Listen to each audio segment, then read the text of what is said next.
Oi, pessoal. Na aula de hoje, a gente vai informar o conceito, vai fazer a aplicação e vai implementar o método da abstração em linguagem C, certo?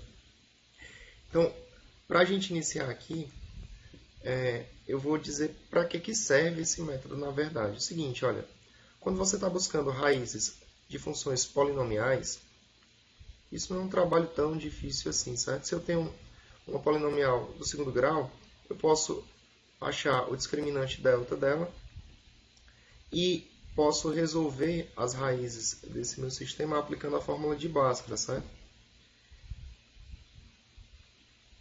Que não vem a ser um trabalho tão difícil assim.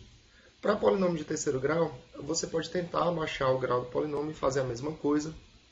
Para polinômio de quarto grau, a gente pode aplicar algumas técnicas de resolução que torna a resolução do problema não tão difícil de uma maneira que a gente precisa de um método numérico para resolver.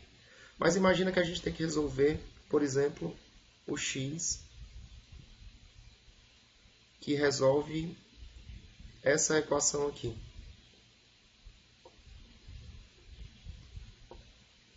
Se a gente tiver que buscar o x que torna essa equação aqui igual a zero, aí o trabalho já não é tão simples assim. Então, para equações desse tipo aqui, a gente tem que ter um método numérico para que auxilie a gente no cálculo da raiz dessa função. Então, a gente vai ver um desses métodos numéricos, um dos vários tipos de métodos para a resolução de um problema desse tipo. Na verdade, toda vida que você tem que encontrar a resolução de uma equação, você pode pensar no... você pode transformar o seu problema num problema de achar a raiz de uma função. Por exemplo, se você tiver que resolver algo desse tipo aqui, você pode passar todos os membros para o primeiro membro aqui. Então, eu posso passar todos os termos para esse primeiro membro. E observe o seguinte, o x que resolve essa equação é o mesmo x que é a raiz dessa função aqui. Então, perfeito. Esse método que a gente vai ver aqui, na verdade, então, ele é um método para solução numérica de qualquer equação de função de uma variável, certo?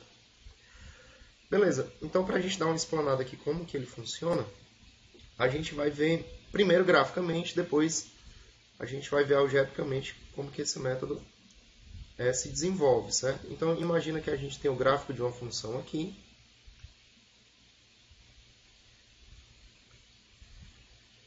E a gente quer determinar numericamente a raiz dessa função.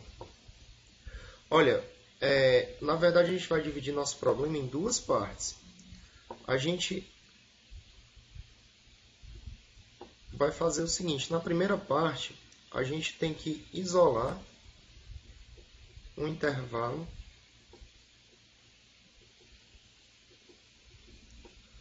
no qual a função possui uma raiz, certo?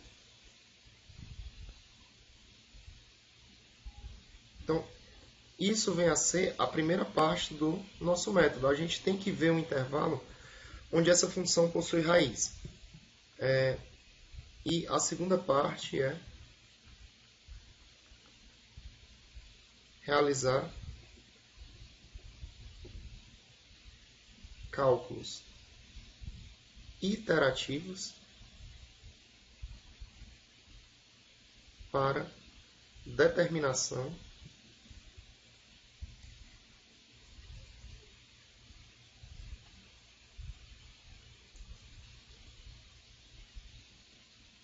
da raiz aproximada. Perfeito.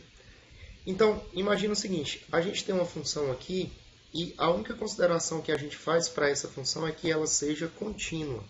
Isso é, que o limite, quando x tende para x0, de f de x0, f de x, seja igual ao próprio f do x0, para todo x0 pertencendo ao domínio dessa função.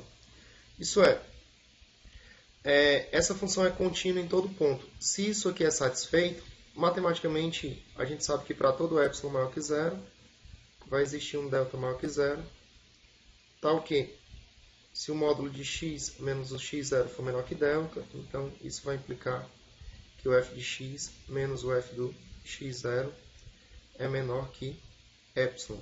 Isso é, se a gente tomar um intervalo aqui de tamanho delta ao redor de um x0 dado, o f de x se aproxima do f do x0 aqui no y. Isso acontece para todo x0 pertencente ao domínio da função, e isso implica que a função não tem buraco ou pontos de descontinuidade. A função é contínua em todo ponto, ela não vai dar salto e nem vai ter buraco. Essa é a única consideração que a gente faz para essa função, certo? Então, seguinte, olha, a gente tem que achar a raiz dessa função, mas a gente tem toda a reta dos reais para começar a buscar. Não ia ser fácil, então, achar essa raiz. A gente vai conseguir um intervalo onde essa função tem, de fato, uma raiz, se a gente fizer a seguinte observação. Se você tomar o intervalo AB, e nesse intervalo AB ocorre o seguinte. Se essa função for contínua, e nesse intervalo AB, essa função em questão, ela assume sinais contrários nos extremos dos intervalos, perceba que se você fosse calcular aqui f de A e o f de B, f de A e f de B iam ter sinais contrários, certo? F de A vezes f de B, se você fosse fazer essa multiplicação, ia dar algo menor que zero. E se a função for contínua e isso aqui ocorre, então com certeza existe uma raiz nesse intervalo fechado AB dessa função, certo?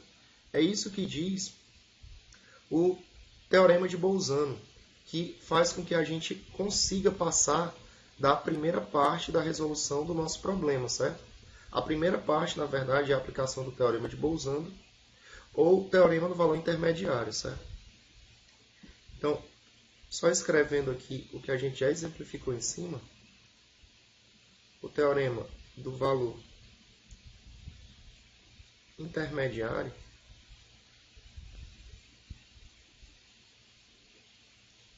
ele afirma o seguinte, dada uma função f de x tal que f é contínua no intervalo fechado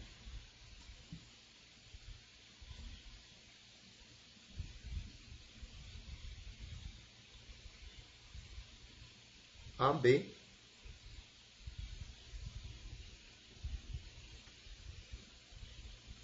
se f de A e f de B assumem sinais contrários,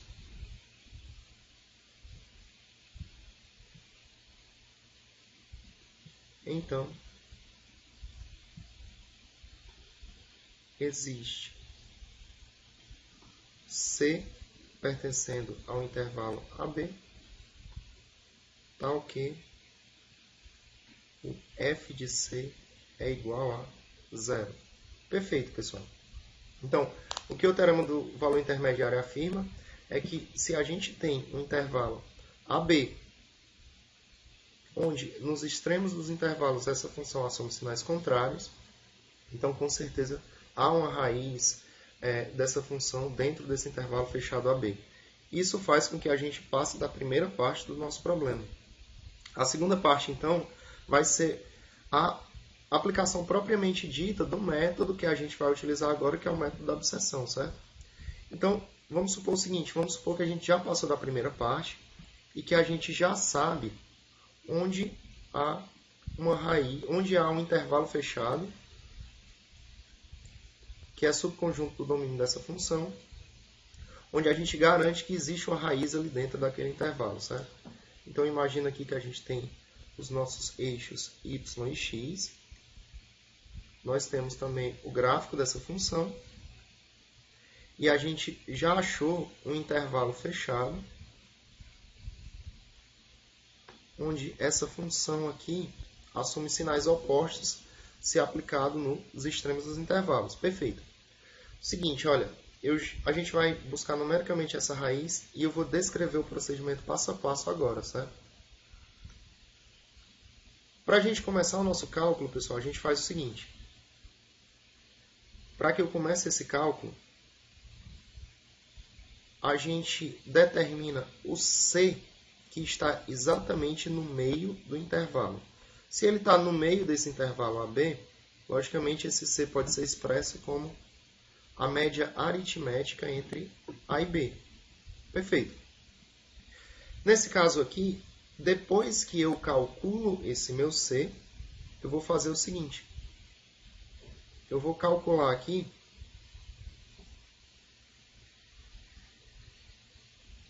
quanto que vale o meu f de C. Então, perceba o seguinte, nesse caso, o meu f de C aqui,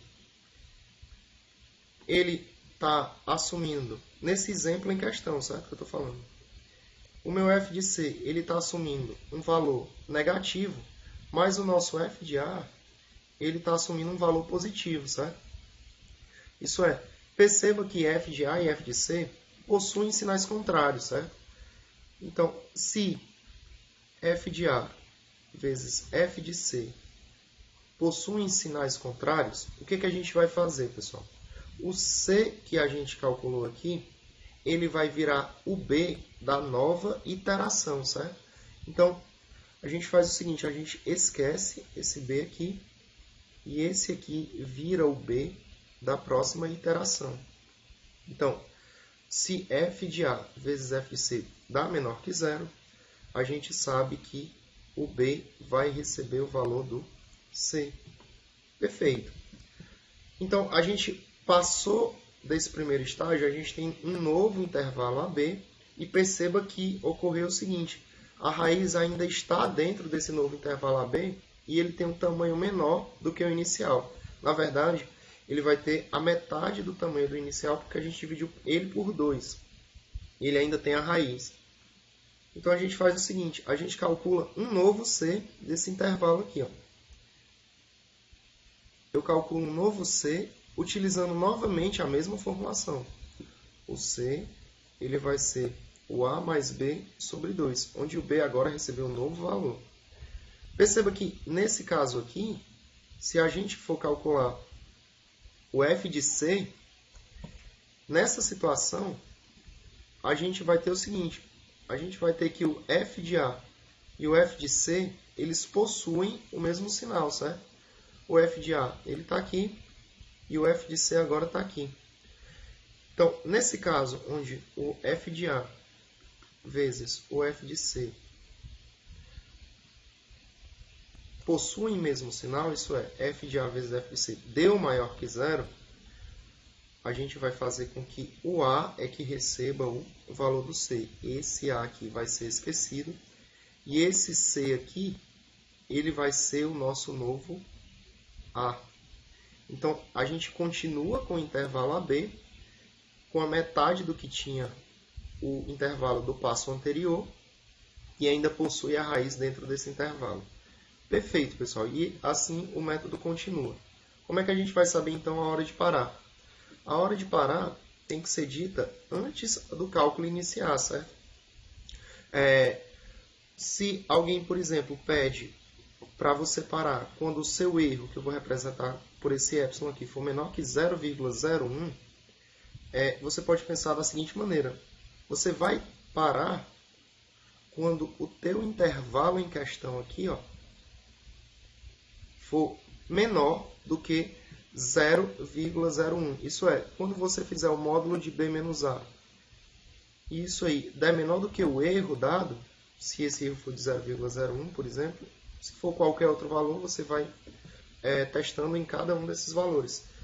Então, quando o módulo do meu intervalo for menor do que o erro dado, então eu sei que é hora de parar, e o último C que eu encontrei aqui vai ser a raiz aproximada da minha função. Beleza.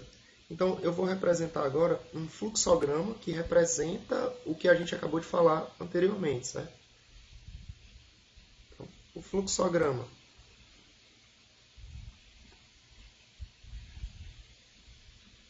do método da bisseção, ele pode ser representado da seguinte maneira. Vamos lá. A gente sabe que a gente inicia então com intervalo AB, então já temos que saber quais são os extremos dos intervalos, onde neles a função são sinais contrários, e a tolerância, ou o erro que tem que ser dado a priori também. Então, esses dados aqui, a gente chama de dados de entrada ou inputs do método. Esses aí são os dados de entrada da gente. Perfeito. Com esses dados de entradas aqui, o nosso próximo passo, então, vai ser o cálculo do C. Eu sei que esse C aqui ele vai ser expresso pela média aritmética de A mais B dividido por 2. Beleza. Calculamos esse nosso C aqui. O próximo passo da gente é verificar uma condição. A gente vai ver se f de A vezes f de C é menor que zero. Vou fazer esse teste aqui. Então, esse teste aqui, a gente costuma dizer que o resultado é um resultado lógico. A saída disso aqui é uma álgebra booleana que vai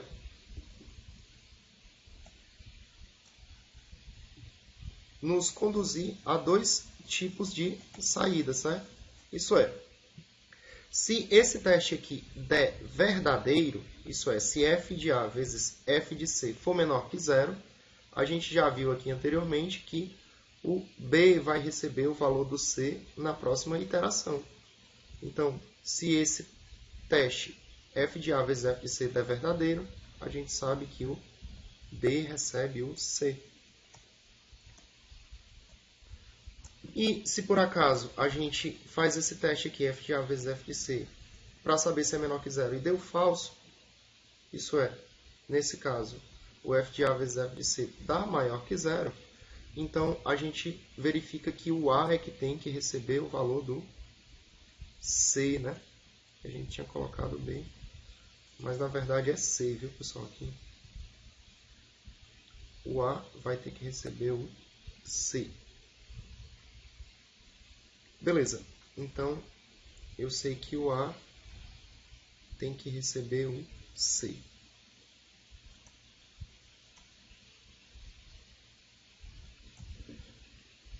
Tranquilo, galera. Passou disso aqui, a gente sabe que passado esse estágio de A receber C ou B receber C, a gente vai testar se o tamanho do intervalo em questão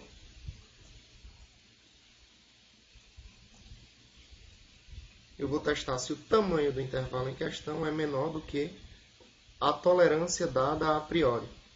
Se isso aqui for verdadeiro,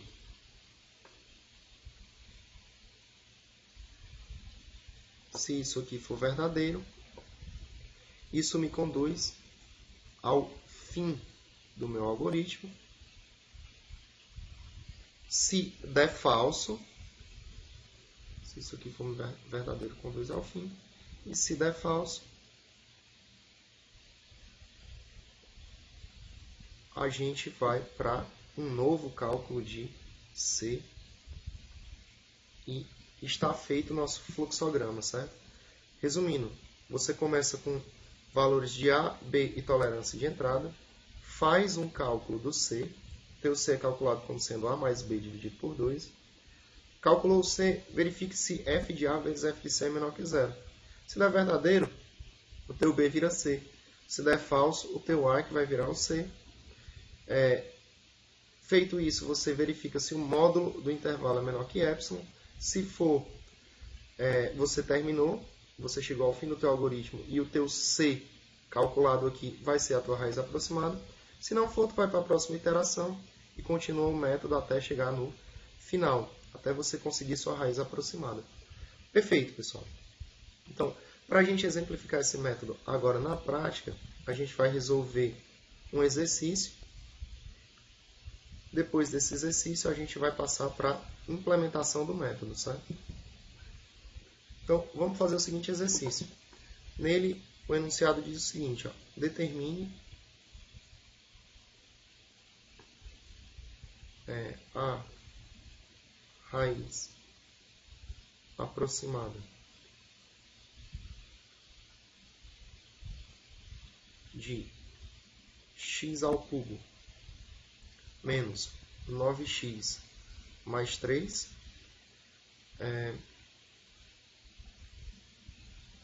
no intervalo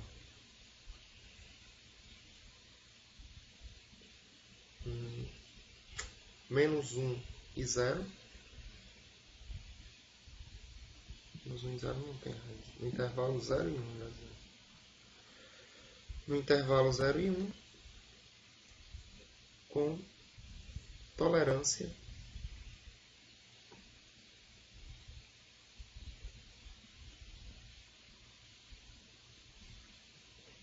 epsilon menor que 0,01. Perfeito. Nesse caso aqui, a gente vai primeiro fazer a verificação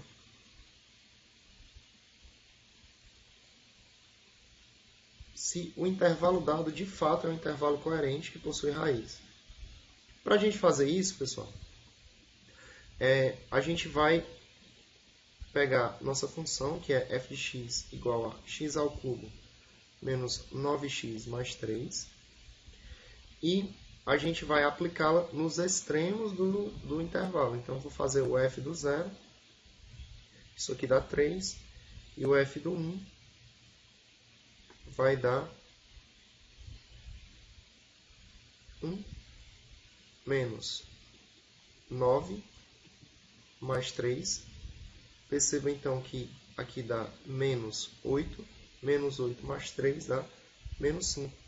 Então, nos extremos dos intervalos, essa função assume sinais contrários. Então, pelo teorema do valor intermediário, que a gente mostrou anteriormente, existe um C dentro daquele intervalo 0 e 1, tal que o f de C é igual a 0. Perfeito. Então, dá para a gente aplicar o método da abscissão nessa função em questão. Então, a gente vai fazer isso aqui agora. Para nos auxiliar no nosso trabalho, pessoal, a gente pode construir a seguinte tabela. Posso fazer uma tabela aqui, onde eu tenho a iteração em questão. Aqui vai representar os valores do A, do B, C, F de C,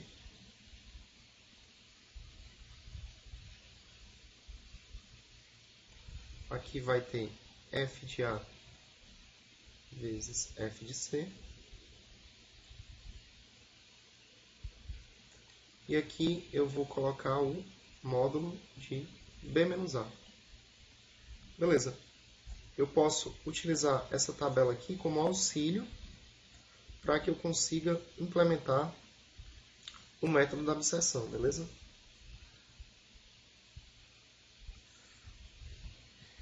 Então, a gente começa da seguinte maneira. A gente sempre diz que a gente começa da iteração 0, certo, pessoal? O primeiro cálculo que a gente vai fazer aqui não é nem considerado ser iteração. Iteração é só a partir da primeira, quando você faz o primeiro laço, certo? Então, nessa iteração 0, o meu A aqui está sendo 0 e o meu B está sendo 1. Se eu for calcular o meu C aqui, o meu C vai ser igual a 0,5, que é a metade desse intervalo. Beleza. Calculei o meu C aqui igual a 0,5, tenho que calcular o meu f de C. O valor de f de C aqui, pessoal, dá menos 1,375. Perceba que se você for fazer f de A vezes o f de C, o nosso f de A tinha dado 3. F de C deu menos 1,375.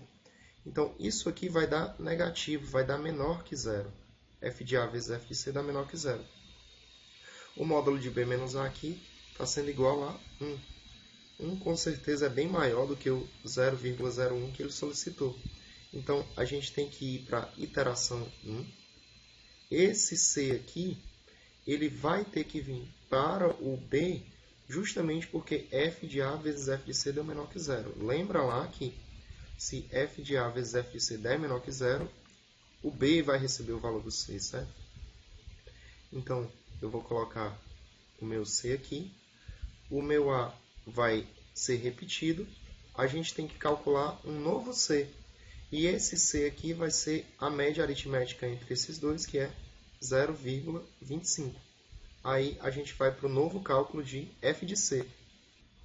O novo F de C aqui dá 0,765. Se a gente for tomar aqui F de A, que é 3, vezes F de C agora, que é 0,765, o resultado disso dá algo maior que zero. O tamanho do nosso intervalo aqui é 0,5, que é 0,5 menos 0. Perceba que 0,5 é maior que 0,01. A gente tem que ir para a iteração 2. Perceba aqui que esse C aqui agora vai para o lugar do A, porque o F de A vezes F de C deu maior que zero. F de A vezes F de C maior que zero, o A vai receber o novo valor do C, que foi o que a gente fez aqui. Colocamos o C para vir para o lugar do A, e agora a gente vai repetir o nosso B. O nosso C vai ser, então, 0,375. E ao aplicar 0,375 nessa função, o valor que a gente encontra é menos 0,322. Nesse caso, o f de A aqui, perceba que é o f de 0,25. A gente já calculou ele anteriormente, deu esse valor aqui. Então, se você tomar o f de A vezes o f de C, dá menor que zero. O tamanho do teu intervalo aqui está sendo 0,25. Significa que você tem que passar para a próxima iteração e assim por diante. A gente só vai parar quando o tamanho do intervalo aqui for menor do que o tamanho do intervalo que foi solicitado, quando o erro for menor do que 0,01. O que eu vou fazer agora aqui é continuar todos esses cálculos com o mesmo raciocínio e pular logo para o final da resposta, certo? Então, pessoal, a gente terminou aqui na 7ª iteração. Perceba que, nesse ponto, a gente chegou no intervalo com tamanho igual a 0,08. Perceba que a tolerância aqui era de 0,01. Nesse caso, o tamanho do intervalo ficou sendo menor do que a tolerância dada. Então, nesse caso, a gente terminou o método da abscissão e a raiz aproximada é o último C calculado. Então, nossa raiz aproximada nesse nosso problema é 0,339. Beleza. Seguinte, pessoal, nesse método da abscissão, em particular, ele é um método que permite que você saiba quantas iterações vão ser necessárias antes mesmo que você comece a calcular o método, certo? Como que dá para a gente fazer isso? Seguinte, pessoal. Para a gente ver aqui uma maneira da gente conseguir calcular a quantidade de iterações,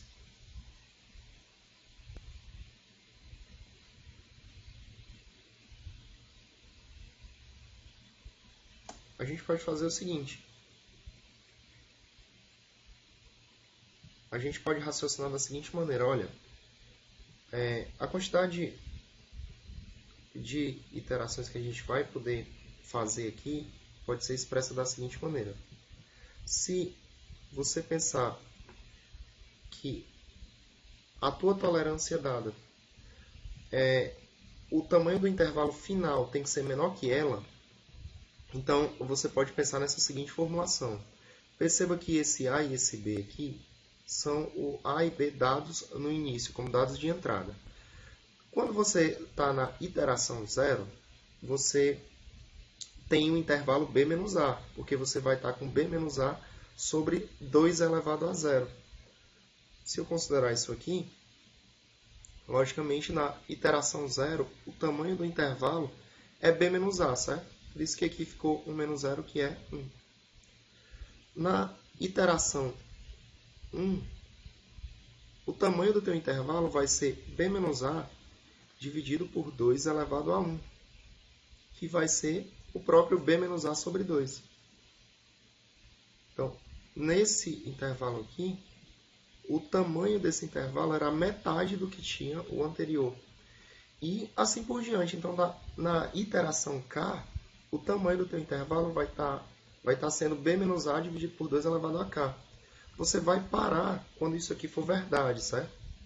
Então, o que a gente vai fazer é isolar esse K aqui para que a gente tenha uma fórmula para saber quantas iterações vão ser necessárias antes mesmo da gente começar a fazer os cálculos. Para a gente conseguir fazer isso aí, pessoal, a gente pode fazer o seguinte, olha. Beleza, eu tenho que essa formulação aqui é verdadeira para o método da bisseção. Perfeito. Então, dado isso aí, eu posso passar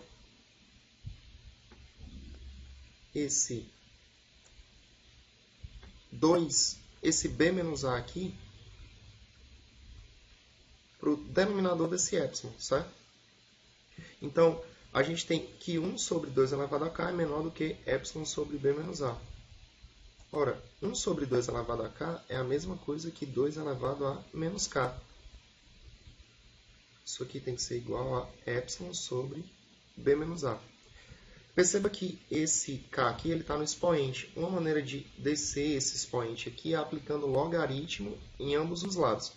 Você poderia aplicar logaritmo em qualquer base, certo? A gente aplica na base 10 porque, em geral, é a base que tem nas calculadoras, certo? Então, se você aplicar log na base 10 aqui em ambos os lados, eu tenho que log na base 10 de 2 elevado a menos K é menor do que o log na base 10 de epsilon sobre B menos A. Perfeito. Então, pela propriedade de logaritmo, a gente sabe que esse expoente aqui pode passar multiplicando o logaritmo, certo? Então, eu tenho que menos K vezes log de 2 é menor do que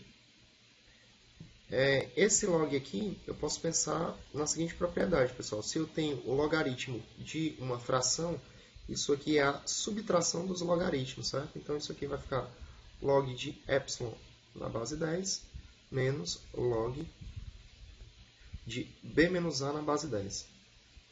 Perfeito. Feito isso aqui, você tem que menos K é menor do que log de epsilon na base 10 menos log de B menos A na base 10 dividido pelo log de 2 na base 10. Ora, aqui para terminar eu vou multiplicar por menos 1 em ambos os lados, vou ter o cuidado de inverter o sinal da desigualdade e a gente conclui que o nosso K, que vai representar a quantidade de iterações, vai ter que ser maior do que... Quando eu multiplicar por menos 1 aqui, eu posso simplesmente inverter os sinais dos termos do numerador, certo? Então, isso aqui vai ficar igual a log de B menos A na base 10 menos log de epsilon na base 10 dividido pelo log de 2 na base 10. Perceba que esse K aqui, ele é um número natural, porque ele representa uma quantidade de iterações, certo? Não tem parte fracionária. Em geral, esse resultado vai dar uma parte fracionária. Então, o que você vai considerar é um inteiro maior do que o que você consegue aqui, certo? Beleza, então a gente tem uma maneira de saber a quantidade de iterações que vão ser necessárias antes mesmo de realizar nosso cálculo. Vamos aplicar essa fórmula aqui ao nosso exemplo em questão, certo? No nosso exemplo, o intervalo era 0 e 1 e a tolerância aqui era 0,01, certo? Então, lá no nosso exemplo, o nosso K aqui ele teria que ser maior do que log de 1 menos 0, que é o próprio 1 na base 10, menos log de 0,01 na base 10, dividido pelo log de 2 na base 10. Se você realizar esse cálculo aqui, isso aí vai dar 6,643 aproximadamente, certo? Então, o inteiro maior do que esse valor aqui é o 7, por isso que a gente teve que chegar até a iteração de número 7 para conseguir a nossa raiz aproximada. Perfeito, pessoal. Então, está explicado aqui o método da absceção. A nossa aula vai partir agora para a implementação desse método em linguagem SAM. Para a gente implementar nosso método aqui, a gente vai utilizar a IDE CodeBlocks. Nela eu vou criar um novo projeto aqui. Vou clicar em Console Application, colocar Go. Clico aqui em Next. A linguagem que a gente escolhe, pessoal, é a linguagem C, certo? Vou escolher a linguagem C aqui. Nessa tela inicial, depois de escolher a linguagem, a gente põe Next, escolhe o nome do nosso projeto. Eu vou escolher, por exemplo, que o nosso projeto vai se chamar secção aí, sem o C cedilha, certo? Importantíssimo é você escolher um local para salvar teu projeto, certo? Eu escolhi uma pasta aqui, você pode clicar nesses AdSenses aqui e escolher a pasta que você quiser. Eu chamei um workspace aqui para guardar as programações que eu faço no computador. Escolha um local, caso contrário, o seu projeto não vai ser salvo. Clique Next e põe Finish. Feito isso, a gente se depara com essa tela cinza aqui. Eu posso pegar uma aba lateral de projetos pelas teclas de atalho Shift F2, ou então vindo aqui em View e clicando em Manage, certo? Beleza. Feito isso aqui, eu percebo que tem um main.c aqui no canto esquerdo dessa minha tela, certo? Tem um main.c aqui, clico duas vezes nele. Aqui vai estar um Hello World programado em linguagem C. Aqui eu tenho as duas principais bibliotecas da linguagem, que é std.h e std.h. Eu tenho a int main, que é a principal função da C, certo? Na verdade, a main, certo? Esse int aqui representa uma saída de número inteiro quando a função terminar. O return diz que saída é essa, então foi escolhido para sair um 0. Então, o que isso aqui faz propriamente é iniciar na função main, pedir para sair essa frase, pula a linha quando sai a frase com esse /n e retorna ao 0. Se você clicar na tecla de atalho aqui para rodar o programa, pode ser o F9 também, você vai perceber que vai ser gerado uma telinha de console e nessa tela de console vai aparecer o teu Hello World e o retorno da função é o 0, como a gente esperava. Perfeito. A gente vai começar nosso método da bisseção aqui, certo, pessoal? Para a gente começar, a gente vai precisar de 3 variáveis reais. Então, a gente vai declarar um A, B, C e esse tal que vai ser nossa tolerância. Perfeito. A gente vai pedir só para aparecer uma frase na tela, dizendo que a gente vai fazer o método da bisseção, certo? Então, eu vou dizer que vai ter que aparecer aqui que a gente vai programar o método da bisseção. Nota que não adianta colocar cedilha ou acento que não vai sair, por isso que eu não estou colocando.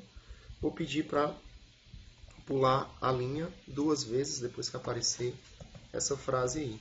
Perfeito. Vou dar a oportunidade do usuário colocar os valores do A e B aqui, que são os valores de entrada, certo?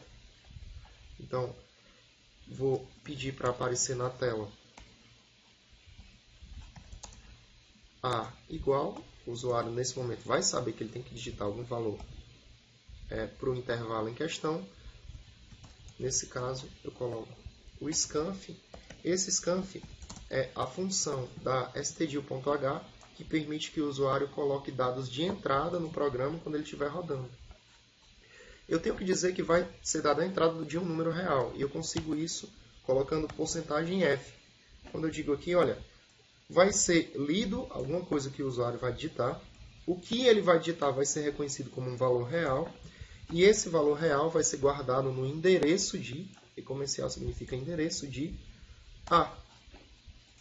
Isso é, onde esse A que estiver guardado na memória vai receber o valor real que vai ser digitado pelo usuário. Eu faço o mesmo para as variáveis B e C, certo, pessoal? C, se bem que C agora não. Coloco o printf aqui e coloco uma chamada também para ser digitado o erro, e esse erro ele vai ser guardado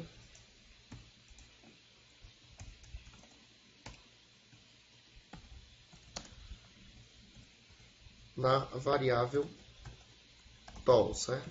Então, o que a gente fez até agora foi o seguinte: declaramos 3 números reais, pedimos para dar uma saída nessa frase método da abstração e pular 2 linhas. Aqui vai ser pedido que o usuário digite os valores de A, B e C, e vão A, B e tolerância, melhor dizendo, desculpa. Os valores vão ser guardados nos endereços dessas variáveis A, B e tol que a gente declarou aqui em cima. Perfeito. Perceba que a gente ainda não disse qual é a função que a gente vai utilizar. Nesse nosso exemplo aqui, eu vou utilizar a mesma função que a gente utilizou no exercício que a gente fez manualmente aqui, o cálculo da raiz dessa função, certo? Nota que essa função é x ao cubo menos 9x mais 3. Na implementação da gente, eu vou utilizar essa função como exemplo, certo? Então, para eu utilizar essa função, eu vou fazer a programação dela fora da função main, certo? Então, a gente vai fazer uma modularização dessa função. Perceba o seguinte, a saída dessa função é um número real. Se a saída dela é um número real, eu vou dizer que dela sai um float. Na main, perceba que a saída era um int. Aqui a nossa saída vai ser um float, que é um número real. Eu vou chamar essa função de f mesmo, certo? E vou dizer que na f ocorre uma entrada só, certo? E vou chamar essa entrada de x. Então, eu vou dizer que a f, a saída dela é um float e a entrada dela é um real x também. Vamos começar a implementação dessa função. Eu vou declarar uma variável chamada y aqui e vou dizer que essa y recebe o que está posto na lei de formação dessa função, x ao cubo menos 9x mais 3. Para que eu utilize a função potência, pessoal, eu vou ter que declarar uma biblioteca chamada math.h, certo? Ela tem uma funçãozinha que eu vou utilizar agora, que é a função POW, Power. Ela é que faz potência, certo? Então, eu vou colocar que essa y vai receber x ao cubo da maneira que eu coloquei aqui. Eu coloco POW de x,3, isso aí significa x ao cubo, menos 9 multiplicado por x, mais o 3 aqui, né? Beleza. Feito isso, eu digo que o retorno dessa função tem que ser o y. Então, o x que entrar aqui, ele vai colocar aqui a variável y recebendo x ao cubo menos 9x mais 3 e retorna o y. Isso é, ele está calculando o valor dessa função f para mim, pessoal. Perfeito. A gente sabe que o método da abstração só funciona se a gente tem que esse f de A e esse f de B assumem sinais contrários. Isso é, é válido o teorema do valor intermediário nele, certo? A gente tem que ver se a função assume sinais contrários quando aplicado f de A e f de B. Eu tenho que verificar se essa condição aqui é verdadeira. E é isso que a gente vai fazer agora. A gente vai verificar se f aplicado no A vezes f aplicado no B dá menor que zero. Se não der, eu tenho que mostrar a mensagem de erro na tela, certo? Então, a mensagem de erro vai aparecer se f de A vezes f de B der maior que zero. Se der maior que zero, pessoal, não tem jeito. Vai ter que aparecer um erro aqui, dizendo o seguinte, olha, o intervalo não é aplicável. Vou pedir para pular uma linha.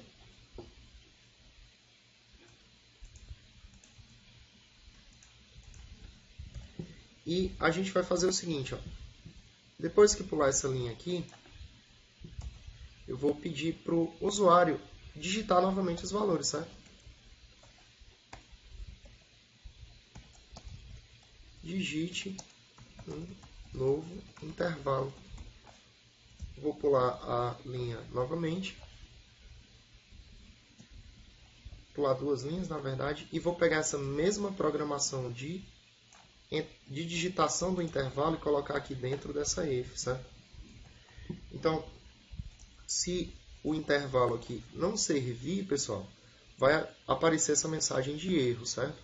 Isso é, ele vai pedir para que você digite novamente o intervalo. Para a gente testar o que a gente programou até agora, eu vou colocar que o retorno da main vai ser 0. E por enquanto a gente ainda não implementou o método. Mas eu vou testar o algoritmo até aqui, certo? Na verdade, aqui tem que ter um B, né? Porque a gente vai pedir para ele dar entrada na variável B. E aqui tem que ter um B também, né? Aqui ele vai dar entrada nas variáveis A e B. Então, vou colocar esse programa para rodar. Vai aparecer a frase dizendo que a gente está implementando o método da absessão no nosso console. E vai pedir para a gente dar entrada dos valores de A e B, certo? Perceba o seguinte, olha, se eu colocasse o A igual a 5, o B igual a 7 e o erro de 0.01, vai aparecer um erro. Esse intervalo aqui não é válido, certo, pessoal? Ele vai dizer que o intervalo não é aplicável. A gente sabe, por exemplo, que o intervalo 0 e 1 é sim aplicável. Então ele vai passar direto e vai acabar por enquanto, porque a gente ainda não programou mais nada, certo? Vai dar o retorno 0 e acabou o nosso programa. Perfeito. Então o nosso programa está funcionando direitinho até aqui. O que a gente vai fazer agora é o seguinte. Olha, a gente vai programar uma função, por exemplo, chamada bisec, onde a gente vai dar entrada desses valores A, B e tol. Essa função tem que sair um real, que é a raiz aproximada. Esse real eu vou chamar de C e vou declará-lo aqui em cima, certo? Então, feito isso, eu vou pedir para sair um printf. E nesse printf, eu vou colocar, por exemplo, raiz aproximada igual. Vou pedir para sair um real com 3 casas decimais. Para fazer isso, eu boto simplesmente 0.3f. Podia ser 0.3f também. Eu coloco aqui só para dar uma ênfase maior na separação. E coloco para sair o valor de C. Beleza. Quando esse C receber o resultado do método da absessão, ele vai aparecer na tela. Então, o que está faltando para a gente é programar essa função chamada absessão. A gente vai programar fora da main também, certo? Então, eu vou programar uma função que a saída dela é um real. O nome dela é bisec, esse nome que a gente escolheu. E as entradas dela são um float A, um float B e uma tolerância. Nesse caso, pessoal, eu poderia ter colocado outros nomes aqui para as variáveis, certo? Sem problemas. Eu estou colocando os mesmos aqui para que a gente não confunda e para que fique claro o que está acontecendo aqui dentro também. Mas essa variável A vai ser uma variável da função bisec. diferente dessa variável aqui da função main, certo? Elas não são reconhecidas nas outras funções. Perfeito.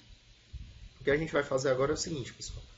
Eu vou declarar uma variável C aqui.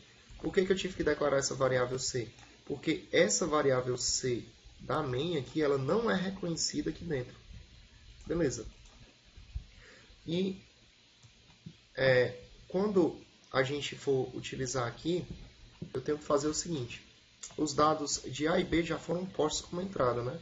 A gente vai fazer um laço aqui, que é um laço enquanto, dizendo o seguinte, olha, enquanto o valor absoluto de B menos A, que é o módulo de B menos A, o valor absoluto aqui, esse FABS é uma função da math.h que calcula o valor absoluto. Enquanto o valor absoluto de B menos A for maior do que a tolerância, você tem que continuar o método, certo? O que a gente está dizendo é o seguinte, a gente está colocando esse laço aqui, ó. Enquanto o B menos A, o módulo dele for maior do que a tolerância, enquanto ficar dando falso, a gente tem que repetir o método. É isso que a gente está colocando aqui agora no nosso programa, certo? Tranquilo. Toda vida que ele entrar aqui, a gente vai fazer o seguinte. Toda vida que ele entrar aqui, a gente vai fazer o cálculo do C. O cálculo do C é simplesmente A mais B sobre 2, certo? Então, a gente vai fazer o cálculo do C, que é A mais B dividido por 2. Fez o cálculo do C, o próximo passo aqui é verificar se f de A vezes f de C é menor que 0 ou não, certo? Então, fizemos o cálculo do C, vou dizer que vou declarar um if aqui e vou pedir para verificar se o f de A vezes f de C é menor que 0.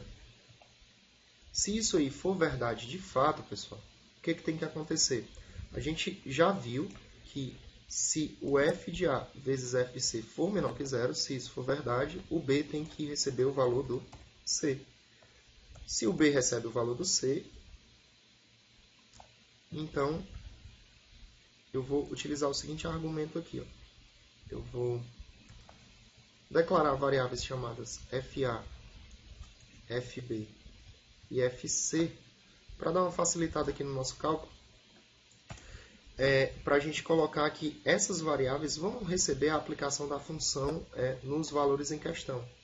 Então, aqui como eu calculei o C, eu vou dizer, por exemplo, que o FC recebe o F aplicado no C. Aqui eu vou dizer, por exemplo, que o FA recebe o F aplicado no A e que o FB recebe o F aplicado no B. Perfeito. Então, só dando uma alteradinha aqui, já que o FA recebeu o F do A, eu vou colocar FA. E já que o FC recebeu o F de C, eu vou colocar FC aqui. Então, para que eu fiz isso? Para nessa parte aqui, quando o B recebeu o valor do C, eu vou dizer que o FB vai receber o valor do FC. Por isso que eu fiz essa mudança de variável aqui. Então, calculamos o C, aplicamos a função no C. Vejo se FA vezes FC dá menor que 0. Se der de fato, pessoal, então o B vira C e o F de B recebe o valor de F de C. Caso contrário, que é o else aqui na nossa programação em C, a gente sabe que o A é que recebe o C e que o FA vai receber o FC. Perfeito. Passou isso aqui, passou essa verificação, verifica novamente se o tamanho do intervalo é menor do que o erro. Isso é, ele volta aqui para o início do laço. Ele volta para o início do laço e faz nova verificação. Se f de A vezes... se o módulo do intervalo, que é B menos A, der maior do que a tolerância, do que o erro, ele vai ter que calcular novo C e vai fazer isso de novo, certo? Então, quando ele sair aqui, pessoal, significa que o módulo do intervalo em questão deu menor do que a tolerância. Isso é, a gente já pode parar. Da maneira como está posta aqui, ocorre o seguinte, olha.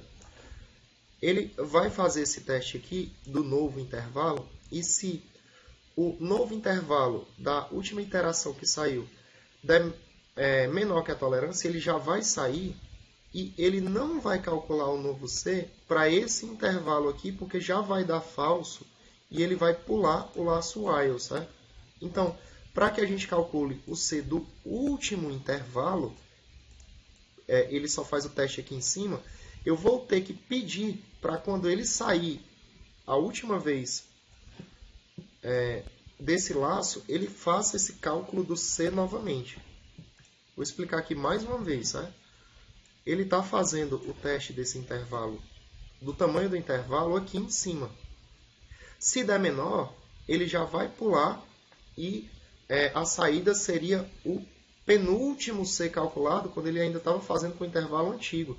Para que ele calcule o C do intervalo novo, já que ele não vai entrar aqui dentro, eu vou pedir para ele calcular aqui a última vez, depois que ele sair de fato do laço. Então tem que ser aqui embaixo, né?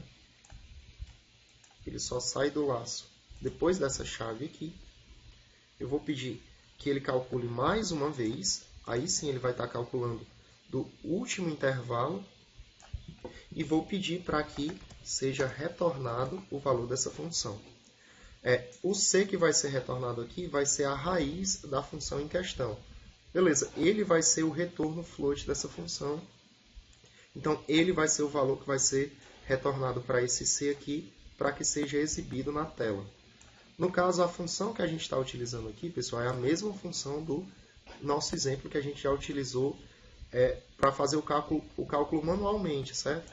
Então, eu vou só colocar nosso programa para rodar aqui mais uma vez.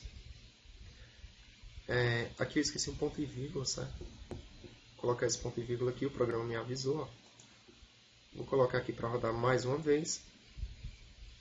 Então, quando ele rodar aqui, eu vou utilizar os mesmos dados de entrada que a gente já fez anteriormente, certo? Eu vou colocar aqui o nosso intervalo, sendo o intervalo 0 e 1. E o nosso erro sendo 0.01. Nesse caso aqui, ele disse que a raiz aproximada era 0.34, certo? Se a gente retornar aqui para o nosso cálculo que a gente tinha feito anteriormente, a gente percebe que o C deu uma arredondada aí, né? Deu 0.339, que é 0.34. Então, ele arredondou esse nosso valor. Esse valor está fazendo sentido. Está implementado aqui para vocês, pessoal, o método da absceção. Essa implementação ela vai estar disponível na descrição do vídeo. Essa aula que a gente deu aqui, ela vai estar disponível também na descrição do vídeo em um arquivo PDF. Eu espero que esse conteúdo tenha sido útil para vocês e até